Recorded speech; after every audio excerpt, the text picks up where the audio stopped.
Di tengah hujan lebat, aku diusir dari rumah tanpa sepeser pun. Satu-satunya harapan terakhir adalah kalung peninggalan ibu. Namun, saat di konter pegadaian, petugas itu gemetar hebat dan berbisik, "Bu, tunggu. Ini bukan..." Sebelum ceritanya dimulai, silakan tulis di kolom komentar dari daerah mana saja teman-teman yang menonton cerita ini.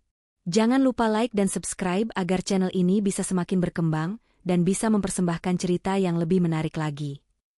Sofa bludru krem di ruang tamu mewah keluarga Kusuma terasa menusuk punggung Aruna. Udara di dalam ruangan itu dingin, jauh lebih dingin daripada AC sentral yang memang disetel pada suhu rendah. Di hadapannya, duduklah dua sosok yang dahulu ia cintai dan hormati. Adnan Kusuma, suaminya selama 5 tahun terakhir, dan ibunya, Nyonya Pramesti Dirgantara.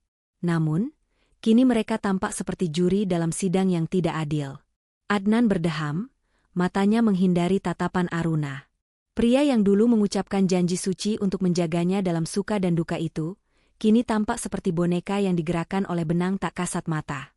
Benang itu jelas berada di tangan Nyonya Pramesti, yang duduk tegak, mengenakan setelan sutra mahal dan kacamata berbingkai emas. Wajahnya tak menunjukkan ekspresi kecuali kebosanan yang angkuh. "Aruna," suara Adnan terdengar serak dan canggung, mencoba terdengar tegas, namun hanya menyisakan nada pengecut. "Aku rasa, kita sudah tidak bisa melanjutkan ini." Aruna menarik napas panjang, mencoba menahan getaran yang menjalar di sekujur tubuhnya. Ia sudah menduga ini. Selama 6 bulan terakhir, kehangatan di antara mereka telah menguap, digantikan oleh kesunyian yang mencekik dan kritikan pedas yang selalu dilontarkan Nyonya Pramesti tentang ketidakmampuan Aruna. "Apa maksudmu, Adnan?" tanya Aruna, suaranya pelan tetapi stabil. Ia tidak ingin memberikan kepuasan kepada Nyonya Pramesti dengan menunjukkan air mata. Adnan semakin gelisah, melirik ibunya mencari dukungan. Nyonya Pramesti tidak bergeming. "Jangan berpura-pura bodoh, Aruna. Tuntutan perceraian sudah dikirimkan pengacara kami kemarin. Aku harap kamu sudah membacanya." Nyonya Pramesti memotong, nadanya datar namun menusuk. "Aku hanya ingin mempercepat prosesnya. Kita sudah memberimu cukup waktu untuk mengoreksi kekurangan MU, namun tampaknya sia-sia." "Kekurangan?" Aruna mengulanginya, sedikit nada sarkasme terselip. "Kekurangan karena aku tidak berasal dari terah konglomerat seperti yang ibumu idamkan? Atau karena 5 tahun ini, aku belum juga bisa memberikan keturunan untuk melanjutkan dinasti Kusuma?" Adnan akhirnya mengangkat kepalanya, matanya dipenuhi rasa bersalah yang tidak berani ia akui. "Bukan hanya itu, Aruna. Ini tentang masa depan bisnisku. Ayah Pramesti, maksudku, ibu, telah mengatur kerjasama besar dengan keluarga Dirgantara Group. Salah satu syaratnya adalah, aku harus menikahi putri mereka, Kirana Dirgantara. Ini demi kemajuan perusahaan," Adnan berdalih, menggunakan alasan bisnis untuk menutupi sifat materialistisnya. Nyonya Pramesti menyeringai tipis, ekspresi yang lebih menyakitkan daripada kemarahan. "Tepat sekali. Keluarga Kusuma perlu menaikkan standar. Dan Aruna, dengan latar belakang Sasmita yang sederhana dan kini tanpa warisan, jelas tidak sepadan. 5 tahun ini sudah cukup. Anggap saja ini amal sosial kami." Kata-kata amal sosial itu menghantam Aruna seperti palu. Rasa sakit itu bukan hanya karena pengkhianatan Adnan, tetapi karena perlakuan keji yang ia terima setelah seluruh hidupnya ia curahkan untuk pernikahan ini. Ia bangkit dari sofa, menjauh dari aura beracun kedua orang itu. "Baiklah," kata Aruna, suaranya kini kembali kuat. "Aku akan menandatangani. Aku tidak akan memperpanjang proses yang menyakitkan ini. Aku tidak pernah menginginkan sepeser pun harta Kusuma, dan aku tidak akan meminta apapun dari perceraian ini, Adnan. Kecuali kebebasan saya." Nyonya Pramesti tertawa renyah. "Puas. Keputusan yang bijak. Sekarang, tinggalkan kunci rumah di meja itu, dan pergilah. Sekarang juga." Keputusan Aruna untuk tidak menuntut apapun ternyata tidak cukup bagi Nyonya Pramesti Dirgantara.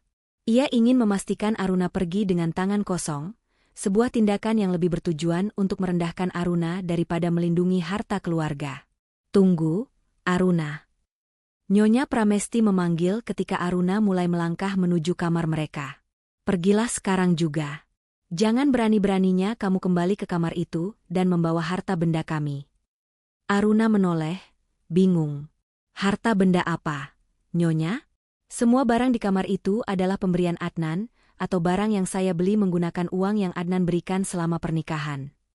Semua itu milik keluarga Kusuma, tukas Nyonya Pramesti tegas.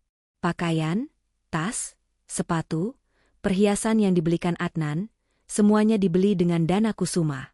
Kamu hanya boleh membawa tas yang kamu bawa saat pertama kali menginjakan kaki di rumah ini, 5 tahun lalu.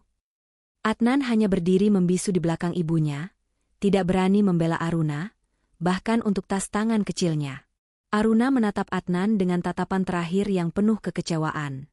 Ia melihat bukan lagi suami yang ia cintai, tetapi hanya bayangan pria yang hampa dan dikendalikan. Baik, Aruna mengangguk, menerima penghinaan itu dengan martabat yang tersisa. Saya akan membawa tas yang saya bawa saat datang ke sini. Tas yang berisi dokumen penting dan satu-satunya peninggalan dari ibu saya. Aruna melangkah cepat ke kamar, mengambil sebuah koper kecil dan tas tangan usang yang sudah lama tersimpan di sudut lemari. Ia memasukkan semua dokumen penting yang ia miliki, kartu identitas, ijazah, dan buku tabungan yang saldonya tinggal menyisakan beberapa ratus ribu rupiah. Ia juga mengambil beberapa potong pakaian paling sederhana yang ia punya dan mengemasnya ke dalam koper. Saat tangannya menyentuh sudut laci, ia merasakan keberadaan sebuah kotak beludru hitam. Di dalamnya, tersimpan kalung perak tua dengan liontin batu akik yang terlihat biasa. Satu-satunya benda yang benar-benar ia miliki, peninggalan almarhumah ibunya. Ia menyelipkan kotak itu ke dalam tas tangannya.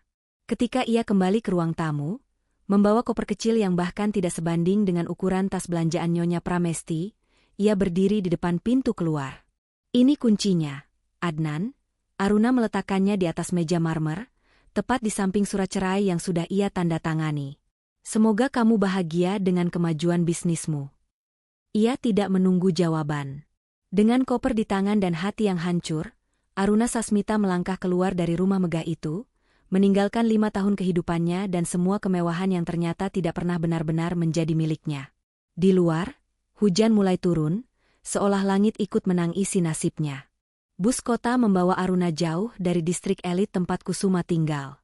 Ia akhirnya turun di daerah yang padat dan ramai, kontras sekali dengan kesunyian mewah yang ia tinggalkan. Ia menyewa sebuah kamar kos kecil di lantai 2 sebuah rumah petak. Kamar itu sempit, berbau pengap, dan hanya dilengkapi kasur busa tipis, lemari plastik, dan kamar mandi kecil di dalam. Kenyataan menghantamnya. Aruna yang selama 5 tahun terbiasa dilayani, kini harus mencuci pakaian sendiri, memasak dengan kompor listrik 1 tungku, dan tidur dengan bisingnya knalpot motor di jalanan. Ia benar-benar kembali ke titik nol, bahkan di bawah nol, karena kini ia harus menanggung label janda cerai dari keluarga berpengaruh. Malam itu, setelah menyantap mie instan, Aruna duduk di tepi kasur. Ia mengeluarkan tas tangan lamanya dan menumpahkan isinya. Tumpukan dokumen, buku tabungan, dan kotak beludru hitam. Aku benar-benar tidak punya apa-apa, bisiknya pada dirinya sendiri, menatap saldo di buku tabungan yang hanya bisa bertahan selama 2 minggu jika ia sangat berhemat. Ia adalah lulusan sarjana ekonomi yang cerdas, tetapi 5 tahun pernikahan membuatnya terputus dari dunia kerja profesional. Resumenya kini memiliki jeda panjang, dan ia tahu akan sulit mendapatkan pekerjaan yang layak dalam waktu singkat. Tangannya terulur meraih kotak hitam itu. Ia membukanya, menampakkan kalung perak dengan liontin batu akik berwarna hijau kusam. Itu bukan perhiasan yang menarik perhatian. Perak di rantainya sudah kusam, dan batunya terlihat seperti batu sungai biasa, tidak berkilau seperti berlian atau emas yang dulu menghiasi lehernya. Ibu. Aruna menggenggam liontin itu erat-erat. Ibunya dulu selalu mengatakan bahwa kalung ini adalah satu-satunya warisan Sasmita yang tersisa, namun tak pernah menjelaskan detailnya, hanya berpesan agar Aruna menjaganya dan hanya menjualnya dalam keadaan darurat absolut. Keadaan darurat absolut. Aruna menertawakan getir. Apakah ada keadaan yang lebih darurat daripada saat ia diusir dari rumahnya sendiri, tanpa uang, tanpa pekerjaan, dan tanpa siapapun yang peduli? Ia berdiri di tepi jurang, dan kalung ini adalah tali terakhir. Ia harus menjualnya untuk mendapatkan modal awal, biaya hidup, dan mungkin, hanya mungkin, biaya kursus atau pelatihan untuk memperbarui keahliannya. Keputusan ini berat, terasa seperti menjual satu-satunya kenangan hangat yang tersisa dari ibunya, namun ini adalah masalah bertahan hidup. Pagi berikutnya, Aruna mengambil keputusan. Ia mengenakan pakaian paling rapi yang ia miliki, kemeja putih dan celana panjang hitam, satu-satunya pakaian yang tidak disita oleh Nyonya Pramesti, dan menyisir rambutnya dengan elegan, meski hatinya terasa remuk. Ia harus terlihat percaya diri, bahkan jika itu palsu. Ia tahu jika ia pergi ke pegadaian besar di pusat kota, risiko bertemu dengan kenalan Adnan atau Nyonya Pramesti sangat besar. Reputasinya sudah cukup hancur. Ia tidak butuh gosip baru. Ia memutuskan untuk mencari pegadaian yang lebih kecil, yang tersembunyi di area pinggiran. Setelah naik 2 kali bus dan berjalan kaki cukup jauh melewati lorong-lorong sempit, ia menemukan tempat itu, Pegadaian Angkasa. Bangunannya tua, jendelanya berdebu, dan tidak terlalu banyak nasabah yang terlihat. Tampaknya ini tempat yang tepat. Aruna masuk. Bau apak dan logam tua menyambutnya. Di belakang konter kaca tebal yang dilapisi jeruji besi, duduk seorang pria parubaya dengan kacamata baca tebal, rambut beruban rapi, dan wajah yang tampak jujur. Namanya tertera di papan nama, Bapak Wijaya. Hati Aruna berdebar. Ia mendekati konter dan mengeluarkan kotak beludru hitam itu. "Selamat siang, Pak. Saya ingin menggadaikan atau menjual, jika memungkinkan, perhiasan ini," kata Aruna, suaranya sedikit bergetar. Bapak Wijaya menatap Aruna sejenak. Tatapannya tenang, seolah ia sudah terbiasa melihat orang-orang yang berada di ujung tanduk. Ia menggeser formulir ke arah Aruna sambil mengambil kotak itu. "Gadai atau jual, Nona? Tolong isi data diri Anda." "Perhiasan jenis apa ini?" tanyanya lembut. "Kalung perak dengan liontin batu akik," jawab Aruna. "Ini peninggalan dari ibu saya. Saya hanya ingin tahu perkiraan nilainya." Bapak Wijaya membuka kotak itu. Ia mengambil kalung itu, mengamatinya sekilas di bawah lampu meja yang redup. Kemudian, ia menyentuh batu akik itu dengan jari-jarinya yang tebal dan berhati-hati. Ia terdiam sejenak. "Batu ini?" gumam Bapak Wijaya, lalu ia meletakkan kalung itu di atas slab putih. Ia meraih laci di bawah meja, dan mengeluarkan sebuah alat pembesar optik khusus yang tampak mahal, dan alat uji kekerasan. Aruna menyadari, Bapak Wijaya tidak memperlakukan batu akik murahan ini. Di bawah cahaya terang dari alat pembesar, Bapak Wijaya mulai memeriksa liontin itu dengan sangat teliti. Aruna hanya bisa melihat punggungnya yang membungkuk dan kehati-hatian dalam gerakannya. Beberapa menit berlalu dalam keheningan yang tegang, hanya terdengar suara gesekan logam dan desahan pelan Bapak Wijaya. Aruna mulai merasa tidak nyaman. Apakah perak itu palsu? Apakah batu akik itu hanya kaca murah? Jika nilainya 0, apa yang akan ia lakukan? Tiba-tiba, Bapak Wijaya menegakkan tubuhnya, raut wajahnya berubah drastis. Ketenangan yang ia tunjukkan di awal telah lenyap, digantikan oleh keheranan yang kentara dan sedikit rasa takut. Kacamata tebalnya hampir melorot. Ia memutar kalung itu, memeriksa ukiran detail di pinggiran batu, lalu menekan tombol di samping alat pembesar, membiaskan cahaya internal ke dalam batu. Batu yang semula tampak hijau kusam itu, di bawah bias cahaya khusus, menunjukkan corak merah gelap seperti pembuluh darah beku di dalamnya. Bapak Wijaya menoleh ke arah Aruna, matanya melebar. Ia melihat sekeliling, memastikan tidak ada nasabah lain yang berada di dekat konter. Ia kemudian membungkuk ke jeruji besi, suaranya diturunkan menjadi bisikan yang nyaris tidak terdengar, namun dipenuhi urgensi. "Bu, tunggu. Ini tidak biasa." Aruna terdiam. Jantungnya berdebar kencang. Ia hanya ingin menjual batu akik murahan ini agar ia bisa bertahan hidup, bukan menciptakan drama. "Ada apa, Pak Wijaya?" tanya Aruna, suaranya serak. Bapak Wijaya tidak menjawab langsung. Ia hanya menatap Aruna dengan mata yang kini tidak lagi melihat wanita yang putus asa, melainkan seorang wanita yang membawa harta karun tanpa disadari. "Nona, tolong jangan panik. Batu ini bukan batu akik. Ini giok darah, Nona. Giok darah kualitas tertinggi. Dan ukirannya, ukiran naga pada pinggiran peraknya, ini adalah lambang yang sangat tua. Saya mengenali lambang ini. Saya yakin, ini berasal dari warisan Sasmita yang hilang. Bapak Wijaya berbisik, nadanya bergetar antara kagum dan ketakutan. Aruna Sasmita membeku. Warisan Sasmita? Itu hanya cerita lama yang didengarnya dari sang ibu. Saat itu, Aruna tahu, kehidupannya yang menyedihkan baru saja berubah total. Bisikan Bapak Wijaya bergema di telinga Aruna. Giok darah. Nama itu terasa asing sekaligus kuat. Giok darah? Tapi, ibu saya selalu bilang ini hanya batu akik biasa, Pak. Aruna berusaha merasionalisasi, tangannya menggenggam jeruji besi dingin. Bapak Wijaya menggeleng cepat. Ia menarik kertas kosong dan buru-buru menuliskan angka dengan pena, lalu memutar kertas itu ke hadapan Aruna. Jika ini batu akik biasa, saya hanya akan menawar Anda 500.000 rupiah. Tapi ini giok darah dari dinasti kuno yang telah diukir. Lihat detail retakan di dalamnya, seperti pembuluh darah, itu ciri khasnya. Nilainya, minimal 500 juta rupiah di pasar kolektor resmi, Nona. Dan itu hanya nilai dasar materialnya saja, belum termasuk nilai historisnya. Jelas Bapak Wijaya, suaranya tetap rendah, penuh rahasia. Aruna menatap angka di kertas itu. 500 juta rupiah. Jumlah yang tidak pernah ia bayangkan akan ia miliki secepat ini. Jumlah yang jauh melampaui seluruh kekayaan yang ia tinggalkan di rumah Kusuma. Tidak mungkin, Aruna berbisik, hampir pingsan di tempat. Sangat mungkin. Dan inilah kenapa saya bilang Anda harus menunggu. Jika Anda menggadaikannya di sini, saya hanya bisa memberikan pinjaman maksimal 10 juta rupiah karena keterbatasan dana saya, dan itu akan sangat merugikan Anda. Jangan pernah menggadaikannya. Jual melalui jalur resmi. Dan yang paling penting, Nona, Bapak Wijaya mencondongkan tubuhnya lebih dekat, jangan pernah biarkan orang lain tahu Anda memilikinya, apalagi yang berhubungan dengan barang antik. Kalung ini dicari-cari oleh banyak kolektor rahasia. Ini barang panas.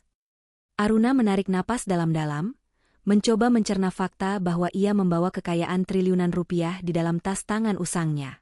Bapak Wijaya kemudian mengeluarkan kartu nama. Ambil ini. Ini kartu nama saya. Saya akan menghubungi kenalan saya, Aryo Bima. Dia seorang kurator jujur dan pakar warisan. Dia bisa memastikan nilai historisnya dan membantu Anda menjualnya dengan aman, jika itu yang Anda mau, kata Bapak Wijaya. Aruna mengangguk, syoknya berubah menjadi tekad dingin. Ia menyadari satu hal, jika kalung ini sangat berharga, dan itu adalah warisan Sasmita, mungkin ada alasan mengapa ibunya merahasiakannya. Dan mungkin, Nyonya Pramesti dan Adnan, yang selalu mencari celah status dan kekayaan, telah tahu sejak lama bahwa ia miskin. Itulah mengapa mereka berani mengusirnya tanpa sepeser pun. Setelah Aruna pergi, Bapak Wijaya yang gelisah segera mengunci pegadaian angkasa lebih awal dari jadwal. Ia langsung menghubungi Aryo Bima, menjelaskan detail liontin giok darah itu, menekankan lambang naga ukiran kuno di peraknya. Aryo, ini warisan Sasmita yang dicari banyak orang. Lambang naga itu adalah stempel rahasia mereka. Aku tidak tahu bagaimana wanita muda ini bisa memilikinya, tapi dia tampak polos dan putus asa. Kita harus melindunginya, desak Bapak Wijaya melalui telepon. Sementara itu, di pusat kota yang glamor, Nyonya Pramesti Dirgantara sedang mengadakan pertemuan dengan seorang kolektor seni kenamaan, membahas akuisisi perhiasan kuno. Nyonya Pramesti sangat terobsesi untuk melengkapi koleksinya dengan benda-benda langka yang bisa menaikkan prestise keluarganya di mata para konglomerat. Apakah Anda sudah menemukan giok darah dengan ukiran Sasmita, Tuan Harsono? Tanya Nyonya Pramesti, matanya berkilat-kilat. Itu adalah kunci untuk menaikkan kelas koleksi saya dari mewah menjadi legendaris. Belum, Nyonya. Itu sangat langka. Terakhir kali ditemukan, harganya selangit dan hilang lagi. Tetapi saya menaruh mata-mata di beberapa pegadaian dan balai lelang kecil. Siapa tahu ada orang putus asa yang muncul, jawab Tuan Harsono. Secara kebetulan, Tuan Harsono memiliki koneksi yang juga terhubung dengan seorang karyawan pegadaian angkasa yang tidak jujur. Karyawan ini mendengar perbincangan heboh antara Bapak Wijaya dan Aryo Bima, meskipun tidak jelas, ia mendengar kata kunci, giok darah Sasmita, dan wanita muda dengan pakaian sederhana. Informasi ini, meski samar, segera sampai ke telinga Tuan Harsono. Tuan Harsono yang serakah, melihat ini sebagai peluang emas, tetapi ia tahu Nyonya Pramesti akan membayar jauh lebih mahal. Dalam waktu singkat, Nyonya Pramesti menerima laporan bahwa ada petunjuk kuat mengenai Giok Darasasmita di sebuah pegadaian kecil. Ia segera menyuruh kepala keamanannya untuk mencari tahu wanita itu dan mendapatkan kalung itu dengan cara apapun. Keesokan harinya, Aruna menemui Aryo Bima di sebuah kafe yang tenang dan terpencil. Aryo Bima adalah pria muda yang cerdas, mengenakan pakaian kasual namun rapi. Tatapannya tajam, namun ada kebaikan dan kejujuran yang terpancar. "Nona Aruna, terima kasih sudah datang. Bapak Wijaya sudah menjelaskan semuanya," kata Aryo, menatap Aruna dengan penuh minat. "Bisakah saya melihat kalung itu sekali lagi?" Aruna mengeluarkan kalung itu dengan hati-hati. Aryo mengambilnya, mengeluarkan sarung tangan putih tipis, dan mulai memeriksanya menggunakan lup profesionalnya. Setelah beberapa saat, Aryo menghela napas panjang, matanya berkaca-kaca karena takjub. "Benar, ini adalah kunci yang hilang. Warisan Sasmita, atau yang kami sebut aset warisan Sasmita, bukan hanya tentang perhiasan ini, Nona Aruna," jelas Aryo. "Liontin ini disebut mata air Sasmita. Legenda mengatakan, kalung ini dibuat untuk anak sulung dari keluarga Sasmita, pedagang rempah dan permata terkaya di Jawa pada abad ke-19. Ketika mereka jatuh dan semua aset mereka dirampok, mereka menyembunyikan properti dan investasi mereka di bawah kode rahasia yang terukir di belakang liontin ini." Aryo membalik liontin itu, menunjukkan ukiran yang sangat halus, yang terlihat seperti pola abstrak. "Ini bukan pola. Ini adalah peta kriptografi kuno. Kakek saya, seorang sejarawan, telah menghabiskan hidupnya untuk mencari tahu sandi Sasmita ini. Dan sekarang, kalung ini muncul di tangan Anda," kata Aryo. "Anda adalah Aruna Sasmita. Anda adalah pewaris sah yang terakhir." Aryo menjelaskan bahwa Giok Dara itu sendiri sudah bernilai fantastis, tetapi nilai sesungguhnya terletak pada peta di baliknya. Berdasarkan perkiraan historis dan aset yang dideskripsikan samar-samar dalam catatan sejarah, warisan yang disembunyikan keluarga Sasmita itu meliputi tanah-tanah strategis yang kini menjadi pusat bisnis di beberapa kota besar. Nilainya diperkirakan bisa mencapai triliunan rupiah saat ini. Aruna terkejut luar biasa. Ia adalah pewaris triliunan, padahal kemarin ia meratapi nasibnya karena tidak punya uang untuk membeli makan malam. Pengakuan Aryo Bima membuka banjir ingatan dalam benak Aruna. Ia mulai mengingat fragmen-fragmen cerita yang pernah disampaikan ibunya sebelum meninggal 10 tahun lalu. Ibunya selalu bercerita tentang kemuliaan yang hilang, keluarga Sasmita. "Kami pernah memiliki segalanya, Nak, tapi keserakahan membuat kami kehilangan semuanya," sang ibu pernah berkata. Ia ingat ibunya selalu menyimpan kalung itu dengan sangat hati-hati, tidak pernah membiarkan orang lain menyentuhnya. Pesan ibunya, "Nak, jaga kalung ini. Jangan pernah jual kecuali benar-benar tak ada jalan lain. Dan jangan biarkan siapapun tahu bahwa kamu memilikinya, terutama orang-orang serakah." Kini Aruna mengerti mengapa ibunya bersikap begitu misterius. Ia melindungi Aruna dari bahaya yang ditimbulkan oleh harta kekayaan yang begitu besar. Ironisnya, keputusasaan, yang dipicu oleh pengusiran kejam Nyonya Pramesti, justru menjadi kunci yang membuka gerbang kekayaan dan jati dirinya yang sesungguhnya. Jika saja Nyonya Pramesti membiarkannya membawa sedikit uang, ia mungkin akan menggadaikan perhiasan lain, dan liontin ini akan tetap terkunci. Aruna berkata, matanya kini dipenuhi api tekad. "Saya tidak akan menjual kalung ini. Saya ingin tahu apa yang disembunyikan sandi ini, dan saya ingin merebut kembali apa yang menjadi hak keluarga saya." Aryo tersenyum, melihat perubahan dalam diri Aruna. "Saya siap membantu Anda. Tapi Anda harus sangat berhati-hati. Harta sebesar itu akan menarik predator. Dan saya punya firasat, Anda sudah memiliki satu predator yang mengejar Anda, yang sangat ingin melengkapi koleksinya."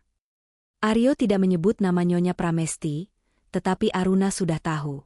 Nyonya Pramesti, dengan obsesinya pada barang antik dan status sosial, pasti akan mengejar warisan Sasmita ini.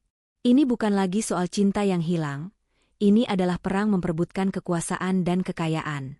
Beberapa hari setelah pertemuan dengan Aryo Bima, Aruna menerima sebuah amplop mewah tanpa nama pengirim, diantar oleh kurir anonim ke alamat kosnya. Di dalamnya, ada sebuah kartu berlapis emas dengan tulisan tangan rapi. Kepada pemilik liontin giok darah dengan ukiran naga. Saya menyadari Anda mungkin sedang dalam kesulitan finansial. Saya menawarkan Anda harga 1 miliar rupiah untuk liontin tersebut, dibayarkan tunai, hari ini juga. Saya jamin kerahasiaan total. Hubungi nomor di balik kartu ini.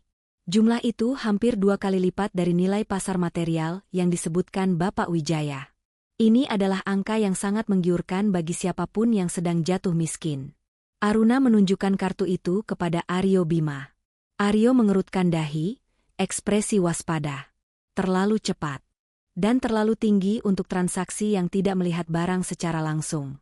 Ini jelas jebakan, Aruna, kata Aryo. Mereka tahu Anda miskin, dan mereka menggunakan keputusasaan Anda sebagai senjata. Mereka tidak menawarkan 1 miliar rupiah karena mereka baik. Mereka menawarkan itu agar Anda tidak sempat mencari tahu bahwa kalung itu bernilai triliunan. Ini pasti dari Nyonya Pramesti, Aruna mendesis, tangannya meremas kartu emas itu. Hanya dia yang bergerak secepat ini setelah ia gagal mendapatkan barang dari pasar kolektor resmi. Aryo mengangguk. Mungkin saja. Mereka mengira Anda hanya membawa perhiasan biasa yang bisa mereka beli dengan harga murah. Ketika mereka mendengar giok darah itu muncul, mereka panik. Mereka ingin membungkam Anda sebelum Anda membuka sandi warisan Sasmita. Nyonya Pramesti adalah kolektor yang sangat ambisius. Jika aset Anda berada di lokasi yang strategis, dan asetnya berada di sana juga, dia pasti akan berusaha mendapatkan milik Anda untuk memperkuat posisinya. Mereka berdua menyimpulkan bahwa tawaran itu adalah upaya untuk memutus mata rantai Aruna dari warisannya. Jika Aruna menjual liontin itu, ia kehilangan kunci peta rahasia, dan Nyonya Pramesti akan dengan mudah mengklaim bahwa warisan Sasmita itu hanyalah mitos. Aruna menatap kartu emas itu dengan pandangan dingin. Ia tidak lagi melihat kesempatan, melainkan penghinaan. Mereka mengira ia bisa dibeli semudah itu. Tolong bantu saya memecahkan sandi itu, Aryo, pinta Aruna. Saya ingin tahu seberapa besar kekayaan yang coba mereka sembunyikan dari saya. Saya tidak akan menjualnya. Saya akan menggunakannya. Inilah saatnya Aruna Sasmita mengambil kembali apa yang menjadi haknya, dan menghadapi mereka dengan kekuatan yang setara. Aryo Bima, dengan pengetahuannya yang luas dalam kriptografi kuno, segera mulai bekerja memecahkan sandi yang terukir di balik liontin giok darah. Ia dan Aruna menghabiskan 3 hari di perpustakaan dan laboratorium Aryo yang tersembunyi, membandingkan ukiran pada liontin dengan catatan sejarah perdagangan kuno Jawa. Akhirnya, sandi itu terpecahkan. Itu bukanlah peta geografis dalam arti konvensional, melainkan serangkaian koordinat bank dan nomor peti deposit. Mereka tidak menyembunyikan emas di bawah tanah, Aruna. Mereka menyembunyikan aset berupa properti, saham, dan obligasi yang terdaftar atas nama keluarga Sasmita, tetapi disembunyikan dalam sistem keuangan untuk menghindari penyitaan di masa pergolakan, jelas Aryo, matanya berbinar kemenangan. Petunjuk pertama membawa mereka ke sebuah bank tua yang tampak kumuh di kawasan kota lama, yang ironisnya berjarak hanya beberapa blok dari kantor pusat Kusuma Group. Aruna, didampingi oleh Aryo dan seorang pengacara yang disarankan Bapak Wijaya, yang terkenal cerdik dan tidak bisa disuap, memasuki bank itu. Dengan menunjukkan surat wasiat ibunya, akta kelahiran, dan liontin giok darah sebagai bukti silsilah otentik, Aruna berhasil mengakses peti deposit bernomor 190. Di dalamnya, bukan emas atau berlian yang mereka temukan, melainkan tumpukan dokumen yang sudah menguning, sertifikat hak milik, SHM, tanah dan bangunan yang dibeli ratusan tahun lalu, surat kepemilikan saham perusahaan dagang kuno yang kini bertransformasi menjadi beberapa perusahaan modern yang sangat sukses, dan yang paling mengejutkan, kunci fisik sebuah gudang arsip rahasia. Sertifikat tanah itu adalah yang paling mencengangkan. Beberapa bidang tanah yang dulu hanya rawa dan kebun kini menjadi lokasi super strategis. Jantung kawasan bisnis Sudirman, beberapa hektar di Pelabuhan Tanjung Perak, dan sebuah bangunan megah di kawasan Menteng yang kini menjadi kediaman duta besar. Aruna, nilai aset ini, bahkan dengan perhitungan konservatif, ini jauh di atas 5 triliun rupiah. Bisik sang pengacara, matanya tak percaya. Aruna memejamkan mata. Ia bukan lagi wanita miskin yang diusir dari kamar kosnya. Ia adalah Aruna Sasmita, pewaris resmi Sasmita Group yang hilang. Seluruh penderitaannya di rumah Kusuma, pengkhianatan Adnan, dan penghinaan Nyonya Pramesti, terasa kecil dibandingkan kekuatan yang kini ada di genggamannya. Kabar mengenai seorang wanita muda yang tiba-tiba mengakses peti deposit tua di Bank Kota Lama, dan didampingi oleh seorang kurator terkenal seperti Aryo Bima, segera bocor ke telinga Nyonya Pramesti Dirgantara. Nyonya Pramesti memiliki mata-mata di hampir setiap sektor yang berhubungan dengan kekayaan kuno. Nyonya Pramesti sangat marah. Ia tahu, jika Aruna berhasil membongkar warisan Sasmita, itu akan menjadi pukulan telak bagi reputasi dan ambisi keluarganya. Terlebih lagi, ia punya alasan pribadi untuk takut. Nyonya Pramesti telah lama mengetahui keberadaan warisan Sasmita dan ia berusaha mendapatkannya melalui jalur gelap, tapi selalu gagal. Adnan, cari wanita itu. Istrimu yang bodoh itu. Dia tidak boleh memiliki kunci itu. Nyonya Pramesti memerintahkan Adnan dengan suara yang menggelegar di kantornya. Adnan yang sibuk mengurus persiapan pernikahannya dengan Kirana Dirgantara, merasa terganggu.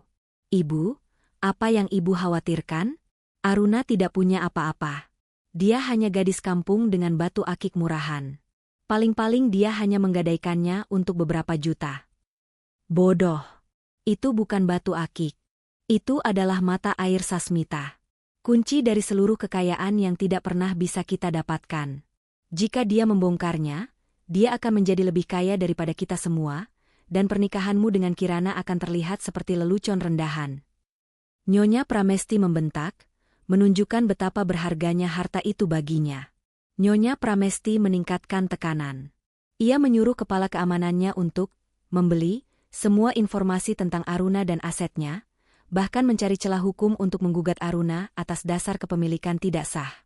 Ia melihat Aruna sebagai ancaman eksistensial bagi status sosialnya. Sementara itu, Aruna dan tim kecilnya bergerak cepat dan diam-diam. Mereka menggunakan kunci gudang arsip rahasia Sasmita, yang berisi detail lengkap tentang semua kepemilikan. Mereka memindahkan semua SHM ke wali amanat yang aman dan mendirikan perusahaan induk baru, Sasmita Legacy Holdings, SLH, dipimpin oleh Aruna sebagai direktur utama. Aruna menolak saran Aryo dan pengacara untuk segera menjual aset-aset warisan Sasmita. Ia tahu, menjualnya sekarang hanya akan memberikan uang tunai dalam jumlah besar, tetapi mengabaikan kesempatan emas untuk membangun kekuatan permanen yang tidak bisa digoyahkan oleh Kusuma Group. Ia tidak mau sekadar menjadi janda kaya yang mungkin mudah dipermainkan oleh lingkaran sosial lama. Ia ingin menjadi pemain utama. Jika saya menjualnya, Nyonya Pramesti akan tetap menganggap saya remeh. Uang itu bisa habis, tapi kekuatan dan legitimasi tidak. Tekad Aruna. Fokus Aruna beralih total dari membalas dendam menjadi membangun fondasi. Langkah pertamanya adalah mengamankan aset hukum. Dengan bantuan pengacara senior yang disewa, semua sertifikat hak milik, SHM, dan dokumen kepemilikan saham segera diproses melalui jalur hukum yang ketat, memastikan tidak ada celah bagi Kusuma Group untuk menggugat keabsahan dokumen kuno tersebut. Ia menggunakan likuiditas kecil dari obligasi Sasmita yang berhasil dicairkan Aryo secara legal sebagai modal awal operasional. Pembangunan Sasmita Legacy Holdings. Langkah krusial berikutnya adalah mendirikan Sasmita Legacy Holdings, SLH. Aruna menunjuk dirinya sebagai direktur utama, sebuah jabatan yang menuntutnya untuk berkembang cepat. Pelatihan bisnis intensif dan rebranding intelektual. Sebagai lulusan ekonomi yang telah lama vakum, Aruna menyadari ia perlu mengejar ketertinggalan. Ia mendaftar dalam serangkaian kursus kilat dan pelatihan eksekutif yang sangat intensif. Fokus pada merger and acquisition, M&A, negosiasi properti tingkat tinggi, dan hukum korporasi internasional. Ia tidak hanya menyerap pengetahuan, tetapi juga membangun kembali kepercayaan dirinya sebagai seorang profesional yang cerdas. Waktu tidurnya berkurang drastis, tetapi semangatnya membara, didorong oleh memori pengusiran yang kejam. Merekrut tim elit, Aruna tahu ia tidak bisa bergerak sendiri. Ia merekrut tim inti yang sangat loyal dan cerdas. Seorang CFO yang ahli dalam restrukturisasi aset, seorang COO yang berpengalaman di bidang properti, dan tim keamanan informasi yang andal. Semuanya direkrut melalui rekomendasi Aryo dan pengacara senior, memastikan kerahasiaan. Aktivasi properti strategis, aset tanah warisan Sasmita tidak dijual, melainkan diaktifkan. Tanah di kawasan bisnis strategis segera disewakan jangka panjang kepada pengembang ternama, memberikan SLH arus kas yang masif dan berkelanjutan. Bangunan di kawasan Menteng yang mewah direnovasi besar-besaran, disiapkan bukan untuk dijual, melainkan sebagai kantor pusat Sasmita Legacy Holdings, sebuah simbol yang mencolok dari kebangkitan mereka. Transformasi penampilan dan aura. Dalam proses 3 bulan itu, transformasi Aruna tidak hanya di ranah bisnis, tetapi juga fisik dan mental. Ia kini mempraktikkan penampilan sebagai seorang CEO muda yang disegani. Pakaian profesional yang dirancang khusus, bukan hanya mahal, tetapi berwibawa, penataan rambut yang elegan, dan tatapan mata yang tajam dan berhitung. Ia tidak lagi memiliki aura kehangatan istri rumah tangga, melainkan aura dingin seorang pengambil keputusan. Saya ingin mereka melihat saya bukan sebagai mantan istri, tetapi sebagai pesaing yang berbahaya, ujar Aruna kepada Aryo suatu kali. Di balik layar, Aruna menemukan sebuah fakta menarik dan sangat menguntungkan dari arsip properti Sasmita.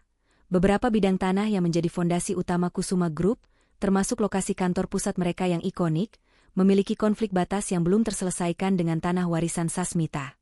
Konflik ini sengaja ditutup-tutupi dan dibiarkan menggantung secara administratif oleh generasi Kusuma sebelumnya. Aruna menyadari, kunci giok darah itu tidak hanya membuka kekayaan, tetapi juga membuka kotak Pandora kelemahan Kusuma Group. Ia memutuskan, ini bukan lagi soal balas dendam, tetapi tentang penegakan keadilan dan hak kepemilikan yang sah. Ia akan menggunakan kelemahan hukum Kusuma Group ini sebagai pemicu untuk menghadapi Nyonya Pramesti di medan yang paling ditakuti wanita tua itu, kekuatan yang setara. Sasmita Legacy Holdings memutuskan untuk melakukan debut publiknya dengan menjadi sponsor utama sebuah acara galeri seni bergengsi di Jakarta Pusat. Galeri tersebut khusus memamerkan karya seni dan warisan langka Indonesia. Aryo Bima adalah salah satu kurator pameran tersebut. Aruna mengenakan gaun malam berwarna emerald green yang mewah, dengan tata rias minimalis yang menonjolkan kecerdasan matanya, berdiri di dekat patung marmer kuno. Di lehernya, ia mengenakan kalung giok darah. Batu akik murahan itu kini terlihat memancarkan aura historis yang tak ternilai harganya. Disematkan pada rantai yang baru dan lebih kokoh, menjadi simbol bukan hanya kekayaan, tetapi identitas. Tiba-tiba, ia merasakan tatapan menusuk. Adnan dan Nyonya Pramesti baru saja tiba di galeri, didampingi oleh Kirana Dirgantara dan ayahnya. Mereka tampak mencari-cari wajah penting untuk berjejaring. Adnan, yang sudah lama tidak melihat Aruna, nyaris menjatuhkan gelas champagne-nya. Ia melihat seorang wanita yang memancarkan aura kekayaan dan kekuasaan, jauh dari gambaran janda cerai yang ia bayangkan akan merana di pinggiran kota. Ia terkejut, namun tertarik. Nyonya Pramesti, di sisi lain, langsung mengenali liontin di leher Aruna. Matanya menyipit penuh kebencian dan keterkejutan. Giok darah Sasmita. Aruna, dengan tenang, berjalan ke arah mereka, didampingi oleh Aryo Bima. "Selamat malam, Nyonya Pramesti, Tuan Adnan," sapa Aruna dengan senyum tipis, suaranya halus, tanpa sedikitpun emosi masa lalu. Adnan tergagap. "Aruna, apa yang kamu lakukan di sini? Kamu terlihat berbeda," potong Aruna. "Saya adalah sponsor utama acara ini, Adnan. Perusahaan saya, Sasmita Legacy Holdings, berfokus pada pelestarian aset budaya dan properti warisan. Saya rasa, ini bidang yang mungkin tidak terlalu familiar dengan Kusuma Group." Nyonya Pramesti berusaha mempertahankan ketenangannya, maju selangkah. "Jangan sombong, Aruna. Sebuah perusahaan baru tidak berarti apa-apa. Dari mana kamu mendapatkan dana untuk aset properti itu?" Aruna tersenyum, menyentuh liontin giok darah di lehernya. "Saya mendapatkannya dari peninggalan keluarga saya, Nyonya. Warisan Sasmita. Rupanya, harta itu jauh lebih besar daripada yang saya duga. Bahkan jauh lebih besar daripada beberapa perusahaan yang mengaku konglomerat yang berdiri di atas aset pinjaman." Adnan hanya bisa menelan ludah. Kirana Dirgantara, tunangannya, menatap Aruna dengan rasa iri dan kekaguman. Pertemuan di galeri seni itu menjadi titik balik. Adnan, melihat betapa kuatnya Aruna sekarang, mulai mencoba mendekatinya lagi. Ia meninggalkan Kirana dan ayahnya untuk mengejar Aruna di sudut galeri. Aruna, aku minta maaf atas perceraian itu. Ini semua adalah kesalahan ibu. Dia mendesakku, Adnan berbisik, mencoba meraih tangan Aruna. Aku melihatmu sekarang, kamu luar biasa. Aku sadar, Kirana hanyalah transaksi bisnis. Bisakah kita bicara lagi? Kita masih bisa membatalkan semuanya. Aruna menarik tangannya, tatapannya dingin menusuk. Batalkan? Kamu ingin membatalkan nasibmu. Adnan, kamu menceraikan saya karena saya tidak sepadan dengan bisnismu. Kamu mengizinkan ibumu mengusir saya dari rumah yang katanya milikmu, tanpa membiarkan saya membawa pakaian saya sendiri. Kamu memilih status sosial di atas janji suci. Sekarang, saat saya memiliki status yang jauh melampaui standar Kusuma, kamu kembali. Aruna, beri aku kesempatan. Kita bisa menggabungkan aset Sasmita dan Kusuma, kita akan tak terkalahkan. Adnan mencoba menggunakan alasan bisnis.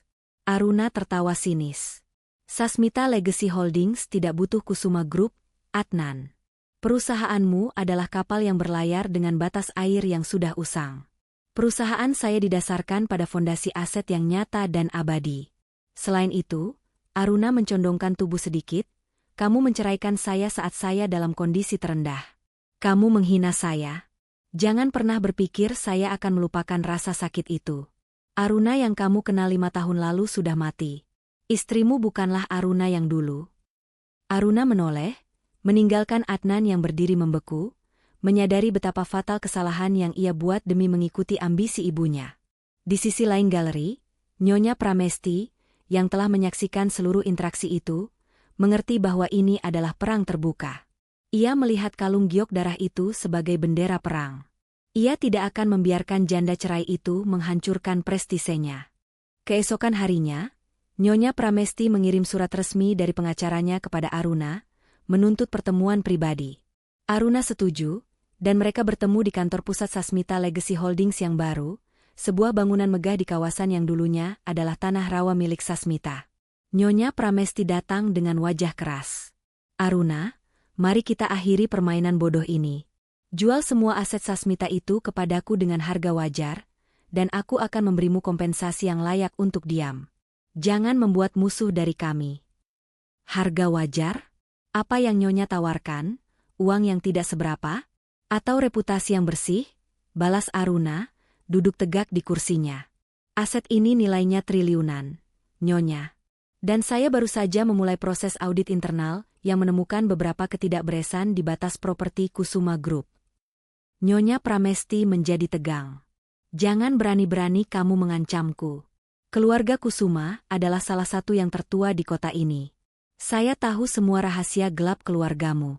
Ayahmu dulu berhutang budi besar pada keluarga kami. Aruna tersenyum, senyum yang mencapai matanya, namun dingin.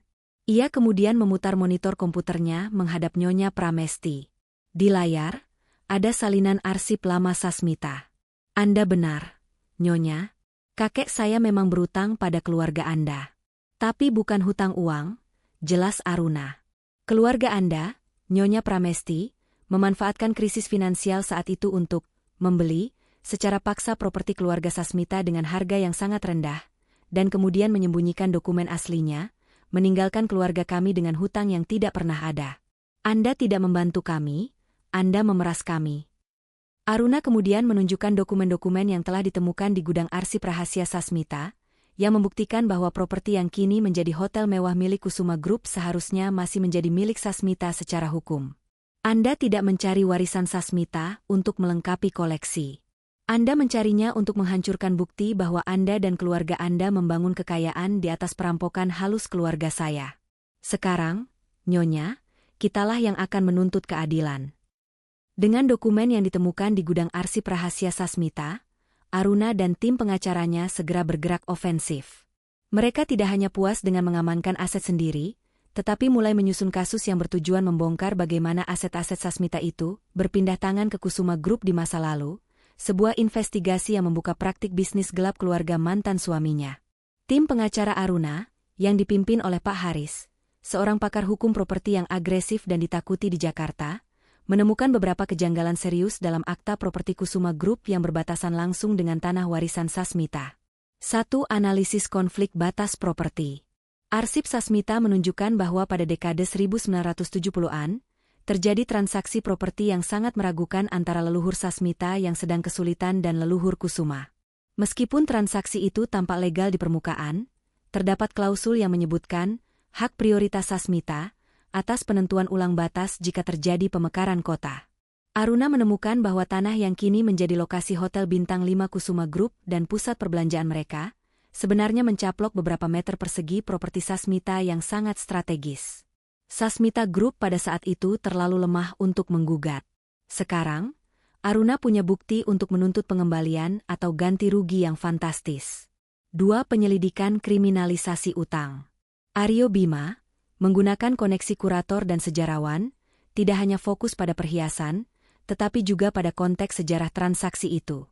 Ia menemukan catatan lama yang mengindikasikan bahwa keluarga Kusuma di masa lalu tidak hanya memanfaatkan kesulitan finansial keluarga Sasmita, tetapi juga secara aktif mendorong kehancuran mereka agar bisa membeli aset-aset dengan harga pemerasan, kemudian memutarbalikkan fakta dengan klaim hutang budi yang diungkit Nyonya Pramesti.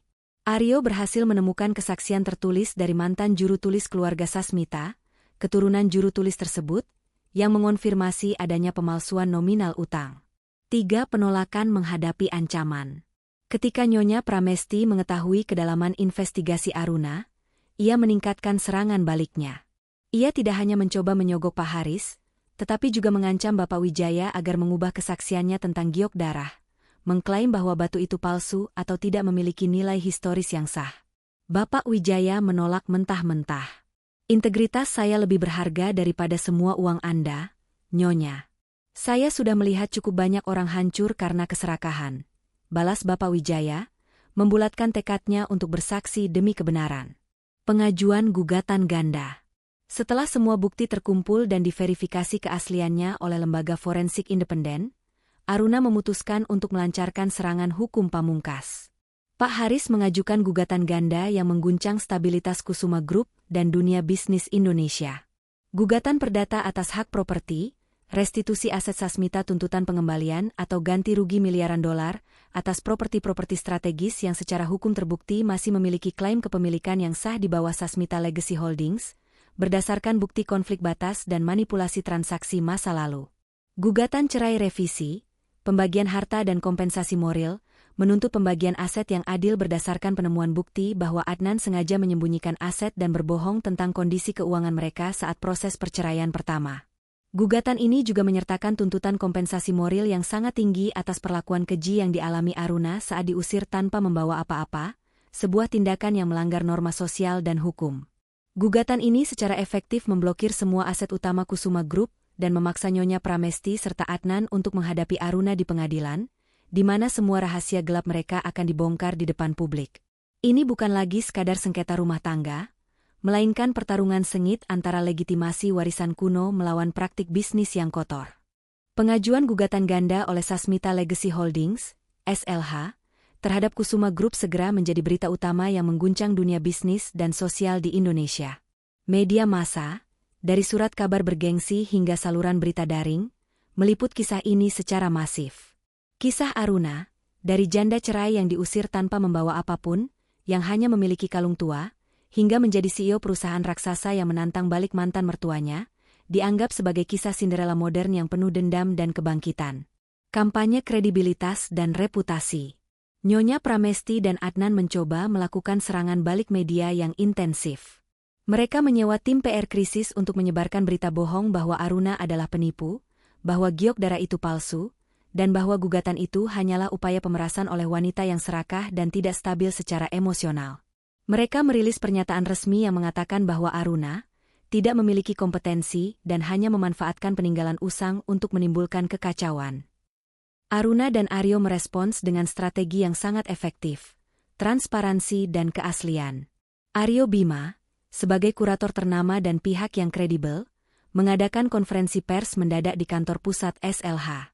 Ia tidak hanya memamerkan liontin giok darah Sasmita kepada kamera, tetapi juga menyajikan laporan forensik yang memverifikasi keaslian batuan dan ukiran kuno tersebut. Liontin ini adalah giok darah otentik. Artefak sejarah yang tak ternilai, jelas Aryo di depan media. Ini adalah kunci silsilah yang sah. Dan melalui sandi di baliknya, kami menemukan arsip yang membuktikan bahwa Sasmita Legacy Holdings adalah pewaris sah dari kekayaan kuno. Gugatan yang dilayangkan SLH bukan didasarkan pada dendam, melainkan pada penegakan kebenaran sejarah dan hukum. Kami menuntut restitusi properti yang diperoleh Kusuma Group melalui transaksi yang meragukan di masa lalu. Pernyataan Aryo mematikan semua rumor yang disebar Nyonya Pramesti. Publik kini percaya pada Aruna, terpesona oleh kisah warisan yang hilang dan kebangkitan yang dramatis. Dampak finansial dan pribadi. Gugatan ini memiliki efek finansial yang menghancurkan bagi Kusuma Group. Sebagian besar aset properti utama mereka diblokir oleh pengadilan sebagai jaminan tuntutan restitusi. Saham Kusuma Group anjlok tajam. Para mitra bisnis mulai ragu, takut terlibat dalam skandal hukum properti yang melibatkan silsilah kuno. Di tengah hiruk-pikuk ini, pukulan pribadi terberat menimpa Adnan. Kirana Dirgantara, calon istrinya dari keluarga mitra bisnis penting, tiba-tiba membatalkan pernikahannya. Keluarga Dirgantara tidak ingin reputasi mereka tercemar oleh skandal perampokan properti dan arogansi Nyonya Pramesti. Ayahku bilang, pernikahan ini sudah tidak lagi menguntungkan, Adnan. Dan jujur, aku malu. Aruna jauh lebih berkelas dan berkuasa darimu sekarang, kata Kirana, mengakhiri hubungan mereka secara dingin. Adnan kini kehilangan segalanya. Bisnisnya terancam, calon istri barunya meninggalkannya, dan ia harus menghadapi kenyataan bahwa Aruna, wanita yang dulu ia ceraikan karena dianggap tidak sepadan, kini menjadi musuh yang jauh lebih kuat dan lebih kaya. Nyonya Pramesti, yang selama ini mengandalkan koneksi dan kekayaan, kini harus berjuang melawan opini publik dan keadilan hukum yang menyorot setiap gerak-geriknya. Aruna, dari kantornya yang megah, menyaksikan kehancuran mantan keluarganya dengan ketenangan. Baginya, perang opini telah dimenangkan. Kini, giliran keadilan yang berbicara di ruang sidang. Sidang gugatan restitusi properti dan revisi perceraian telah mencapai puncaknya. Ruang sidang dipenuhi oleh media, pengamat bisnis, dan publik yang haus akan drama dan keadilan.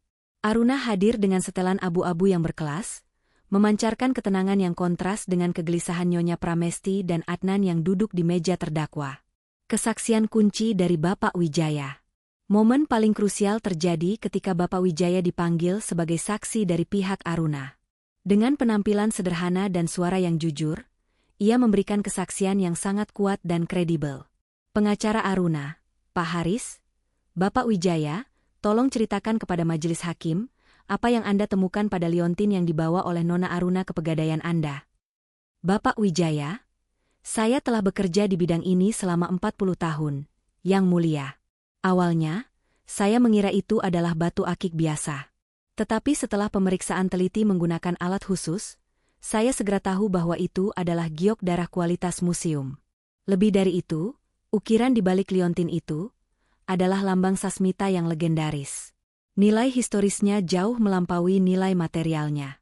Saya segera tahu bahwa wanita di hadapan saya, Aruna, sedang membawa kunci menuju harta karun. Saya bersaksi bahwa Nyonya Pramesti Dirgantara, melalui perantara, telah mencoba menghubungi saya, bahkan mengancam saya, agar saya mengubah kesaksian ini dan menyatakan liontin itu palsu. Saya menolak. Kesaksian Bapak Wijaya memaku Nyonya Pramesti dan Adnan. Tuduhan bahwa Aruna menggunakan barang palsu seketika runtuh, dan upaya intimidasi Nyonya Pramesti terekspos di depan pengadilan. Keterpaksaan pengakuan Nyonya Pramesti. Nyonya Pramesti dipanggil ke kursi saksi. Ia berusaha mempertahankan martabatnya, tetapi di bawah serangkaian pertanyaan tajam dari Pak Haris mengenai transaksi properti di masa lalu, Nyonya Pramesti mulai goyah. Ketika Pak Haris menyajikan bukti dari arsip Sasmita yang membuktikan adanya manipulasi harga properti dan hutang fiktif, Nyonya Pramesti tidak lagi bisa menyangkal. Nyonya Pramesti akhirnya dipaksa untuk mengakui motif di balik perceraian Aruna. Suaranya pecah, dipenuhi penyesalan dan kemarahan yang tertahan. Saya tahu liontin itu adalah kuncinya. Saya tidak ingin wanita miskin itu menjadi kaya raya dan menghancurkan status sosial anak saya. Saya meminta Adnan menceraikannya. Saya pikir dia akan menjual liontin itu karena putus asa, dan saya akan membelinya dengan harga murah untuk melengkapi koleksi dan menghancurkan bukti kami. Pengakuan ini, bahwa seluruh pernikahan Adnan dan perceraiannya adalah bagian dari skema pemerasan warisan, mengguncang ruang sidang. Aruna hanya menatap Nyonya Pramesti dengan tatapan kosong, tanpa kemenangan, hanya kebenaran yang menyakitkan. Pengakuan Adnan dan keruntuhan moral. Adnan kemudian dipanggil. Pria yang dulunya angku dan acuh tak acuh itu kini tampak menyedihkan. Ia sudah kehilangan Kirana dan bisnisnya diambang kebangkrutan. Di bawah tekanan, Adnan memberikan kesaksian yang melengkapi kehancuran keluarganya. Saya bersalah. Saya tahu ibu hanya ingin menaikkan status dan kekayaan. Saya menceraikan Aruna karena alasan bisnis, karena saya pengecut, dan saya membiarkan ibu mengusirnya tanpa membawa apapun. Adnan terisak. Saya melihatnya sekarang. Saya kehilangan berlian demi kerikil. Aruna, saya minta maaf. Saya adalah pria yang bodoh dan serakah. Aruna menolak menanggapi permintaan maaf itu. Baginya, penyesalan Adnan tidak lagi penting. Putusan akhir yang menentukan. Setelah mempertimbangkan kesaksian yang jujur dari Bapak Wijaya, bukti arsip Sasmita yang meyakinkan, dan pengakuan dari kedua terdakwa, Majelis Hakim membacakan putusan yang menentukan. Gugatan properti dimenangkan Aruna. Hakim memutuskan bahwa kepemilikan beberapa properti utama Kusuma Group harus dikembalikan ke Sasmita Legacy Holdings, restitusi, atau dibayar ganti rugi yang disepakati, yang nilainya sangat besar, atas dasar adanya fraud dan transaksi yang tidak sah di masa lalu. Perceraian revisi diterima. Hakim menetapkan kompensasi finansial yang sangat besar bagi Aruna atas kerugian moral dan material akibat tindakan eksploitasi dan pengusiran yang dilakukan mantan suaminya. Keluarga Kusuma menelan kekalahan total. Tidak hanya kehilangan sebagian besar aset properti mereka, tetapi juga reputasi mereka hancur total karena diakui di pengadilan bahwa kekayaan mereka dibangun di atas penipuan dan keserakahan. Aruna meninggalkan ruang sidang sebagai pemenang, tetapi yang ia bawa bukanlah euforia balas dendam, melainkan kesadaran akan kekuatan yang ia temukan di tengah keputusasaan. Beberapa bulan telah berlalu sejak putusan pengadilan yang bersejarah. Pemberitaan tentang kehancuran Kusuma Group dan kebangkitan Sasmita Legacy Holdings, SLH, telah mereda, digantikan oleh laporan tentang ekspansi bisnis SLH yang cepat dan agresif. Aruna kini duduk di kantornya yang terletak di lantai teratas gedung pencakar langit di kawasan Sudirman, yang ironisnya, berdiri di atas lahan yang dulu dikuasai oleh sengketa properti dengan Kusuma Group. Ia tidak lagi mengenakan pakaian yang keras dan penuh perjuangan, melainkan setelan bisnis yang elegan, mencerminkan kedamaian batin dan otoritas yang tenang. Konsolidasi kekuatan dan bisnis. Di bawah kepemimpinan Aruna, SLH berhasil mengintegrasikan aset-aset yang direbut kembali. Properti-properti strategis yang dulunya milik Kusuma kini diubah fungsi dan manajemennya, menghasilkan arus kas yang stabil dan masif. Aruna membuktikan dirinya sebagai pemimpin bisnis visioner yang jauh lebih kompeten daripada Adnan atau Nyonya Pramesti. Ia tidak hanya mengandalkan warisan, tetapi mengembangkannya dengan kecerdasan dan integritas. Ia menoleh ke mejanya. Di atas meja marmer elegan, ia meletakkan liontin giok darah Sasmita dalam kotak display kaca yang indah, sebuah artefak, bukan lagi perhiasan sehari-hari. Liontin itu telah menjalankan tugasnya sebagai kunci dan pemicu. Aruna tahu betul bahwa kekuasaannya tidak lagi tergantung pada sepotong batu langka. Kekuatannya kini berasal dari dirinya sendiri, dari kecerdasan yang ia pertajam, ketekunan yang ia dapatkan saat terpuruk, dan tim yang ia bangun. Pesan dari warisan sejati. Suatu sore, Aryo Bima datang ke kantornya untuk menyerahkan arsip Sasmita yang terakhir, sebuah jurnal tua yang ditulis oleh leluhur Aruna. Selamat, Aruna. Kami menemukan catatan kakekmu yang terakhir, kata Aryo, matanya hangat. Kakekmu menulis, harta Sasmita bukanlah uang, melainkan kebijaksanaan untuk bangkit setelah jatuh. Liontin ini hanyalah kuncinya. Kekuatan yang sesungguhnya ada pada pewarisnya, pada hati yang tulus, dan pada kemampuan untuk berdiri lagi di tengah kehancuran. Aruna membaca kalimat itu berulang kali. Ia menyadari bahwa penderitaannya bukanlah sebuah akhir, melainkan ujian yang diperlukan untuk membuka potensi dirinya yang sejati. Jika ia tidak diusir secara kejam, ia tidak akan pernah menemukan kekuatan untuk menantang kekuasaan yang ada. Mewujudkan nilai keadilan. Aruna memutuskan untuk mengakhiri siklus keserakahan yang ia lihat. Ia menggunakan sebagian besar kompensasi finansial yang ia menangkan dari Adnan untuk mendirikan Yayasan Mata Air Sasmita. Yayasan ini berfokus pada dua hal. Bantuan hukum gratis. Memberikan pendampingan hukum dan litigasi bagi wanita yang diceraikan atau dilecehkan secara finansial dan properti oleh mantan suami atau mertua mereka. Pemberdayaan ekonomi. Memberikan pelatihan keterampilan bisnis dan modal mikro bagi janda atau wanita yang rentan secara ekonomi. Tujuannya jelas, memastikan tidak ada wanita lain yang harus melalui keputusasaan yang sama yang ia rasakan di kamar kos kecil itu. Yayasan Mata Air Sasmita menjadi mercusuar harapan di tengah kasus-kasus perceraian yang seringkali menempatkan wanita pada posisi yang rentan. Penutup, maju tanpa menoleh. Aruna kini benar-benar bebas. Ia telah merebut kembali haknya, membersihkan nama baik keluarganya, dan membangun kekaisaran bisnisnya sendiri. Ia tidak lagi memikirkan Adnan, Nyonya Pramesti, atau Kirana. Keluarga Kusuma terpaksa menjual aset-aset kecil mereka dan menghilang dari sorotan publik, mencoba bangkit dari kehancuran moral dan finansial. Aruna Sasmita berdiri di jendela, menghadap pemandangan kota Jakarta yang cerah. Ia mengenakan senyum yang tulus, senyum seorang wanita yang telah menemukan jati dirinya dan memegang kendali penuh atas nasibnya. Liontin giok darah telah disimpan, menjadi simbol bahwa ia tidak lagi membutuhkan bukti dari luar untuk memvalidasi nilainya. Kekuatan Aruna berasal dari dalam. Ia telah memulai babak baru hidupnya. Bebas, kaya, dan kuat, memandang masa depan yang penuh kemungkinan, dan tidak pernah menoleh sedikit pun kepada pria dan keluarga yang pernah meremehkannya. Ia adalah Aruna Sasmita, bukan lagi mantan istri, tetapi pewaris yang bangkit dan seorang legenda baru di dunia bisnis Indonesia.